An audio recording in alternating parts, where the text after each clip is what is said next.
Dipersembahkan oleh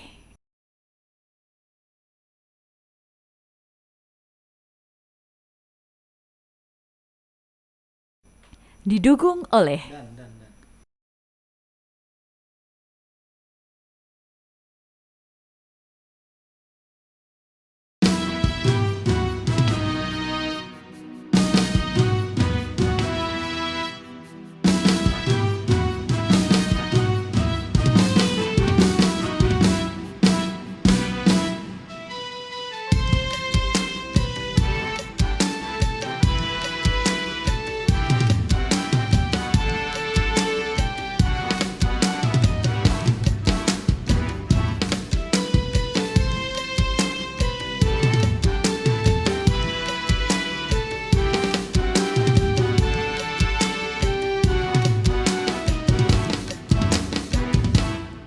Dan kini tibalah kita di bulan teristimewa Ramadan Syahrul Barokah, bertabur rahmat magfirah. Mari bersiap sedia, lahir batin raga jiwa, bulatkan tekad di dada untuk meningkatkan ibadah. Ramadan tiba, semesta pun menyambut gembira. Sebulan penuh puasa, menahan diri dari lapar dahaga. Janganlah lupa lisan dan laku pun kita jaga. Semoga diri kita jadi pribadi yang semakin bertakwa. Marhaban syahrul siang Ramadan, marhaban syahrul rahmah Ramadan, marhaban syahrul barakah Ramadan, ya sayyidu syukur ya Ramadan. Marhaban syahrul qiyam Ramadan, marhaban syahrul Quran Ramadan, marhaban syahrul maghfirah Ramadan, ya sayyidu syukur ya Ramadan.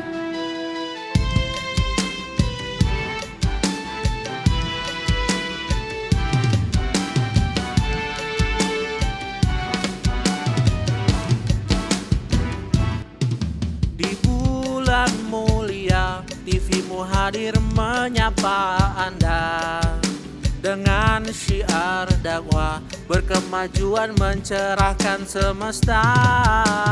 Bergembiralah, lingkari hari dengan zikrillah. Semoga diri kita jadi pribadi yang semakin bertakwa. Ramadan tiba, semesta pun menyambut gembira. Sebulan penuh puasa, menahan diri dari lapar dahaga. Janganlah lupa, lisan dan laku pun kita jaga. Moga diri kita jadi pribadi yang semakin bertakwa. Marhaban syahrul siang Ramadan, marhaban syahrul rahmah Ramadan, marhaban syahrul barakah Ramadan, ya sayyidu syukur ya Ramadan. Marhaban syahrul qiyam Ramadan, marhaban syahrul Quran Ramadan, marhaban syahrul maghfirah Ramadan, ya sayyidu syukur ya Ramadan.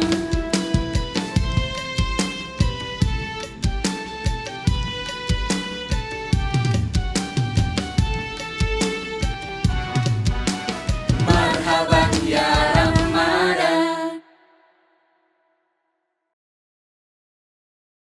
Assalamualaikum warahmatullahi wabarakatuh. Alhamdulillahi rabbil alamin, wassalatu wassalamu ala ashrafil anbiya'i wal mursalin wa ala alihi wa sahbihi ajma'in, amma ba'd. Pemirsa TVmu dimanapun Anda berada, semoga semuanya senantiasa sehat walafiat, tetap semangat dan tetap istiqomah untuk melaksanakan ibadah Ramadan pada tahun 1445 Hijriah ini. Pada episode kali ini kita akan membahas tentang tradisi membangunkan sahur ya. Ini juga tradisi yang sangat populer di masyarakat ya. Kembali saya cerita pengalaman saya di kampung. Pengalaman saya di kampung itu kalau menjelang sahur itu ada namanya tarhiman gitu. Tarhiman itu mungkin di tempat lain namanya berbeda. Tapi intinya begini. Tarhiman itu tujuan utamanya adalah untuk membangunkan masyarakat supaya sahur tepat pada waktunya. Nah, tarhiman ini diisi bacaan-bacaan yang di situ sholawat ya, isinya sholawat, kemudian bacaan-bacaan yang mengagungkan Allah dan mengagungkan Rasulullah. Dari sisi isinya sangat bagus. Saya tidak tahu sumber dari bacaan itu dari mana, tapi ada buku khusus itu yang dibaca untuk tarhiman itu. Dan memang juga biasanya tarhiman itu dilakukan dalam setiap malam di bulan Ramadan.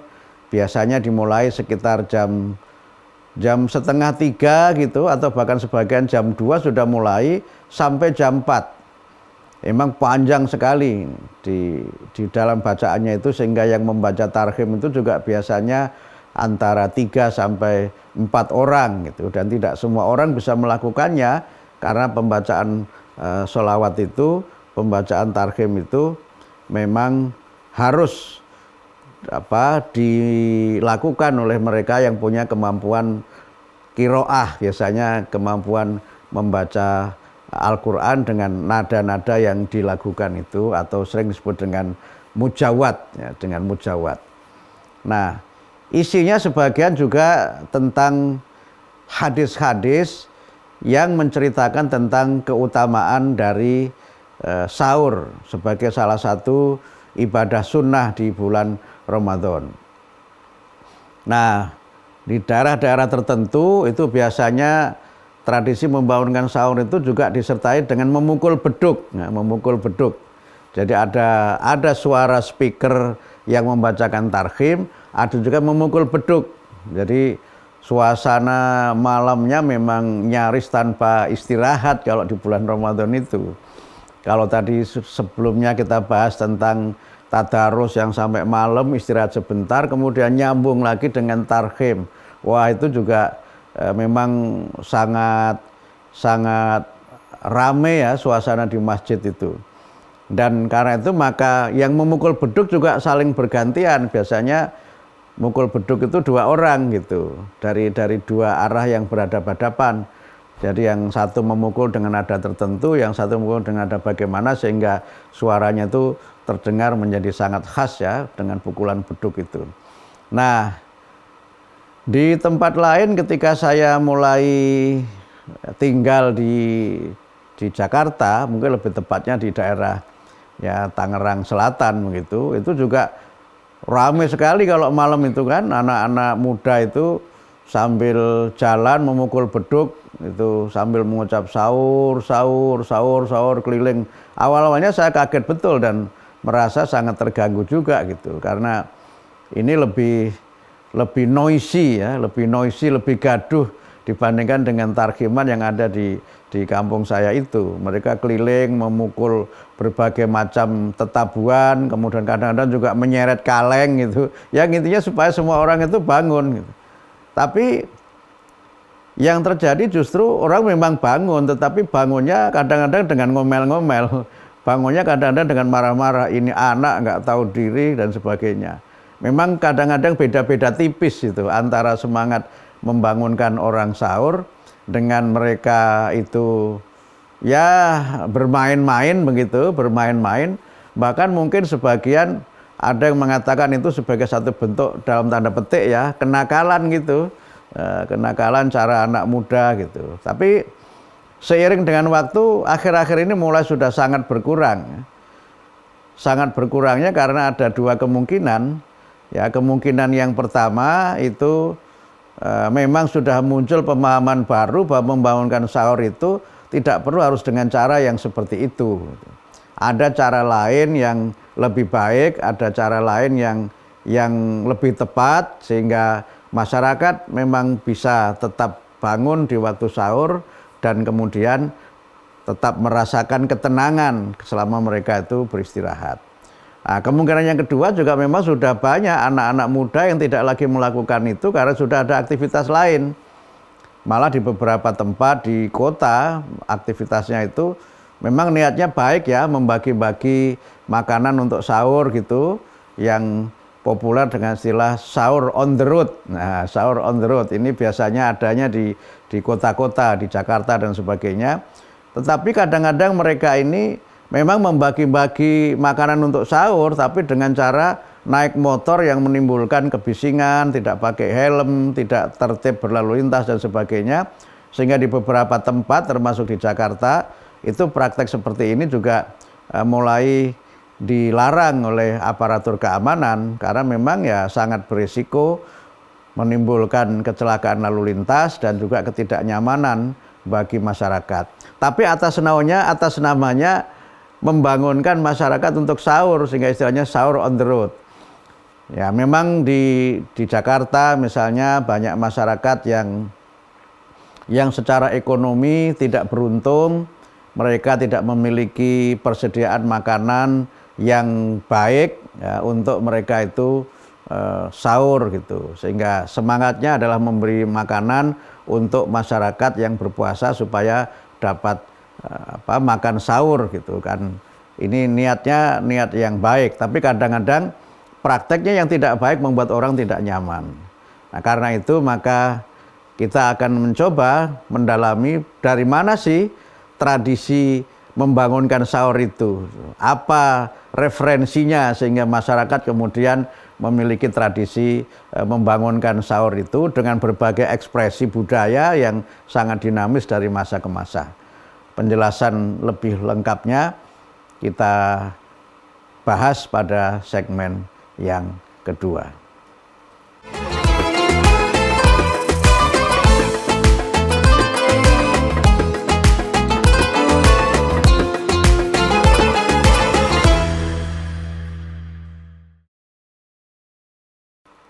Pemirsa TV-mu dimanapun Anda berada, tadi sudah kita jelaskan bagaimana praktek atau bentuk-bentuk tradisi membangunkan sahur.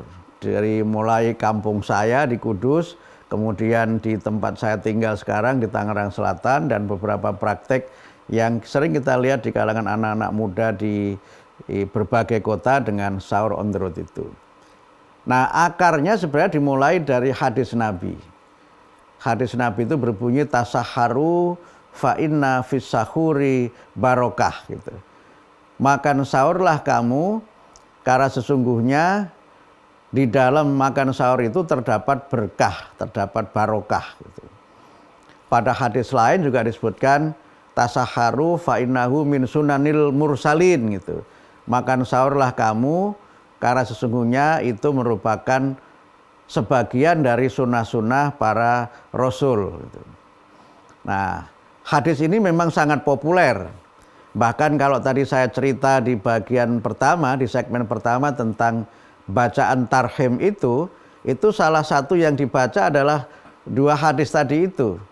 Ya, makan sahurlah kamu karena sesungguhnya di dalam makan sahur itu ada berkah. Dan makan sahur itu adalah sunnah Rasul. Sehingga kita mendapatkan banyak penjelasan di dalam beberapa kitab fikih. Ya, makan sahur itu sangat dianjurkan. Walaupun itu sunnah, dia adalah sunnah yang sangat muakkadah, sangat dianjurkan. Walaupun sahur itu hanya dengan seteguk air, walaupun hanya dengan sebiji kurma.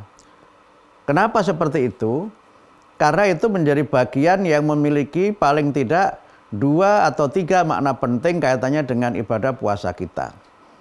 Yang pertama, sahur itu merupakan proses di mana kita ini menyiapkan mindset kita, menyiapkan pikiran kita untuk melaksanakan ibadah puasa.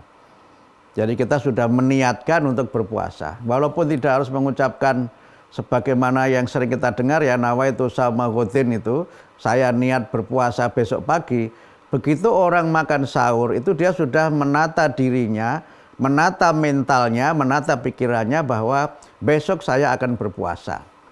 Ini saya kira merupakan bagian dari pengamalan hadis Nabi innamal a'malu binniyat. Semua perbuatan itu harus diniatkan. Jadi puasa itu bukan ibadah yang tiba-tiba, tapi yang ibadah yang kita rencanakan by full intention gitu, dengan niat yang sepenuhnya. Itu yang pertama. Yang kedua tentu sahur itu kalau kita bisa makan dalam porsi yang cukup, itu memberi kita energi, memberi kita kecukupan energi untuk kita ini berpuasa. Selama berpuasa kita tidak makan dan minum. Karena itu maka perlu asupan makanan, perlu asupan energi agar puasa kita tetap energik. Agar selama berpuasa kita ini tetap bertenaga. Dan karena itu maka sahur tentu sangat dianjurkan. Beberapa dokter memberikan tips makanan apa saja yang tepat untuk sahur sehingga kita ini tidak lemes, kita ini tidak lunglai ketika puasa. Ya tentu makanan itu harus makanan yang bergizi, ya, makanan yang jangan terlalu banyak karbonya. Kalau terlalu banyak karbo mungkin ya habis itu kita tidur. Tapi mungkin ada buah-buahan yang berserat, kemudian mineral dan bentuk-bentuk makanan yang lain misalnya, yang itu memang memberi kita stamina, ya, protein gitu. Dengan protein, baik protein nabati maupun protein hewani, saya kira itu perlu supaya kita punya daya tahan tubuh yang prima selama kita berpuasa. Dan oleh karena itu maka Rasulullah menganjurkan agar kalau kita sahur ini di akhir waktu. Kalau kita sahur di akhir waktu, jangan sahur karena nanti males bangun begitu. Karena males bangun, kemudian sahurnya jam 1. Nah itu bukan, ya sahurnya sunnah, tapi waktunya tidak sunnah. Karena itu disunahkan sahur itu di akhir waktu, sedangkan kalau buka itu di awal waktu gitu. Nah kenapa di akhir waktu? Tadi supaya kita juga tetap punya energi untuk kita ini tetap bisa beraktivitas setelah kita berpuasa. Kemudian yang kedua, di akhir waktu itu supaya kita tidak tidur lagi, sehingga kita bisa melaksanakan sholat sunnah fajar kalau tidak sempat sholat sunnah tahajud. Sholat sunnah fajar, kemudian kita setelah itu sambil menunggu waktu subuh, kita bisa tadarus Al-Quran, bisa membaca Al-Quran, sehingga kita subuh di awal waktu, bukan subuh kesiangan di bulan Ramadan. Karena biasanya ya kalau sahurnya terlalu awal kemudian tidur, apalagi perutnya kenyang, wah itu juga secara kesehatan juga bermasalah gitu. Sehingga disunahkannya sekali lagi sunahnya di akhir waktu, tapi juga jangan melebihi batas waktu gitu. Nah soal ini ada dua hal yang perlu saya jelaskan ya, karena ada yang berpendapat begitu sudah imsak itu nggak boleh lagi makan gitu. Nah imsak itu artinya apa? Itu batas waktu di mana kita harus menahan diri gitu. Tapi kalau misalnya sudah imsak dan kemudian kita masih makan atau minum, nggak apa-apa gitu. Karena sesungguhnya ya batasnya itu adalah ketika masuk waktu subuh, itulah waktu di mana kita ini mulai berpuasa gitu. Nah imsak itu sebenarnya adalah bagian dari cara untuk kita ini berhati-hati, sehingga durasinya jarak dari imsak dengan subuh itu kan normalnya 10 menit gitu. Normalnya 10 menit. Bahkan dalam perhitungan Muhammadiyah itu kan waktunya subuh Muhammadiyah ini kan lebih lambat dari subuh yang imsakiyah yang ditetapkan oleh pemerintah gitu. Karena menurut Muhammadiyah subuh yang ditetapkan pemerintah itu terlalu cepat gitu. Sampai ada salah seorang profesor di Muhammadiyah yang menulis buku tentang itu, bahkan itu juga diputuskan dalam Munas Tarjih mengenai waktu subuh yang terlalu cepat itu. Nah sehingga sudah sempat kita singgung sebelumnya kan, terkait dengan waktu subuh ini banyak yang mendukung Muhammadiyah itu gitu. Ya mendukung karena ada dua kemungkinan. Pertama mendukung karena Muhammadiyah mendasarkannya pada argumen bayani dan burhani yang memang sangat kuat. Yang kedua karena mungkin ya waktu puasanya menjadi lebih pendek gitu. Yang lain sudah subuhan, ini masih bisa makan karena masih belum waktu subuh gitu. Nah, kalau alasan yang kedua ini saya kira alasan yang pragmatis ya. Alasan yang pertama saya kira yang bisa kita benarkan. Tetapi poinnya tradisi membangunkan sahur itu sebenarnya tradisi yang baik ya. Mengajak masyarakat untuk supaya sahur sebagai bagian dari sunnah Nabi, bagian dari sunnah di mana kita menyempurnakan puasa kita, juga bagian dari kita menata mindset kita, menata hati kita untuk memasuki hari di mana kita harus berpuasa, kemudian kita memiliki energi dan stamina yang prima selama berpuasa, kemudian sholat subuh bisa di awal waktu, karena memang itu sangat disebutkan di dalam Al-Quran bahwa itu sholat yang penuh dengan keutamaan ya. Quran al-Fajri masyhuda, bacaan pada sholat fajar itu disaksikan oleh para malaikat, sehingga sholat subuh di awal itu sangat mulia dan insya Allah juga menjadi bagian dari kita beribadah dengan sebaik-baiknya.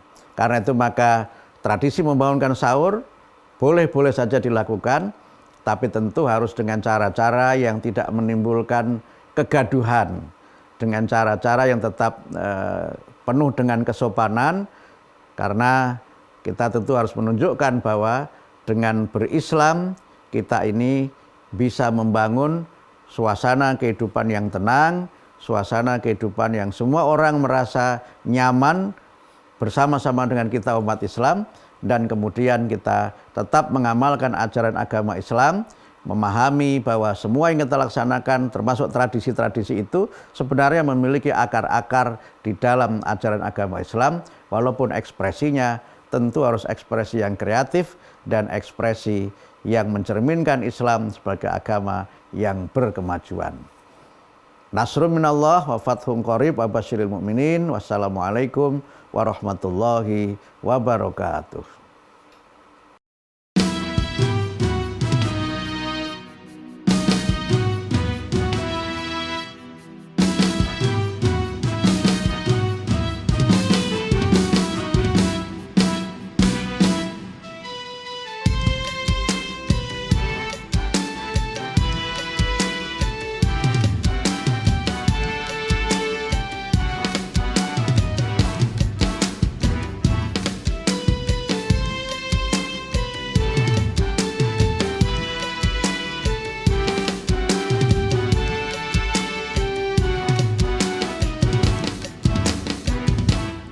Dan kini tibalah kita di bulan teristimewa Ramadan Syahrul Barokah, bertabur rahmat magfirah. Mari bersiap sedia, lahir batin raga jiwa, bulatkan tekad di dada untuk meningkatkan ibadah. Ramadan tiba, semesta pun menyambut gembira. Sebulan penuh puasa, menahan diri dari lapar dahaga. Janganlah lupa lisan dan laku pun kita jaga. Semoga diri kita jadi pribadi yang semakin bertakwa.